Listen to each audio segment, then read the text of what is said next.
Self learning, स्वतंत्र आत्म शिक्षण, कॉन्सेप्ट, संकल्पना. Independent learning is a method or learning process where learners have ownership and control of their learning.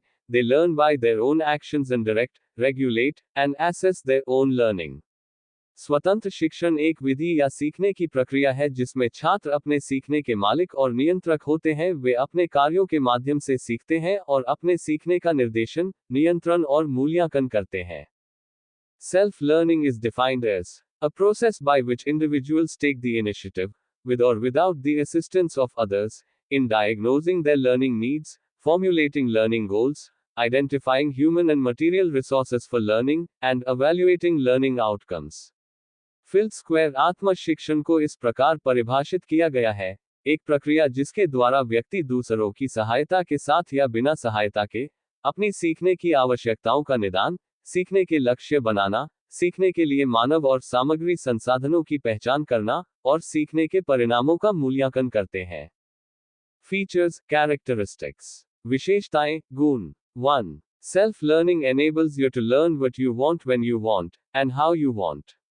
You drive the learning process and this tends to be more effective than instructional learning. 2. आत्म शिक्षण आपको वह सीखने में सक्षम बनाता है जो आप चाहते हैं, जब आप चाहते हैं, और जिस तरह आप चाहते हैं. आप सीखने की प्रक्रिया को संचालित करते हैं और यह निर्देशात्मक शिक्षण की तुलना में अधिक प्रभावी होता है. 3. The independent learner is able to set goals, make choices, and decisions about how to meet his learning needs.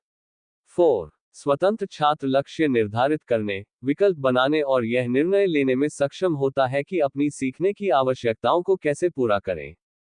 5. Self-study allows students to take learning at their own pace, focusing on areas they are most interested in, or want to understand a bit better. 6. आत्म अध्ययन छात्रों को अपनी गति से सीखने की अनुमति देता है, उन क्षेत्रों पर ध्यान केंद्रित करता है जिनमें वे सबसे अधिक रुचि रखते हैं, या जिन्हें वे थोड़ी बेहतर समझना चाहते हैं. E.g. Activities for independent learning, self-learning, project, reflective journal, research publication, case study, programmed learning, assignments. उदाहरण: स्वतंत्र आत्म शिक्षण की गतिविधियां, परियोजना, चिंतनशील जर्नल, अनुसंधान प्रकाशन, case study, programmed learning, assignment.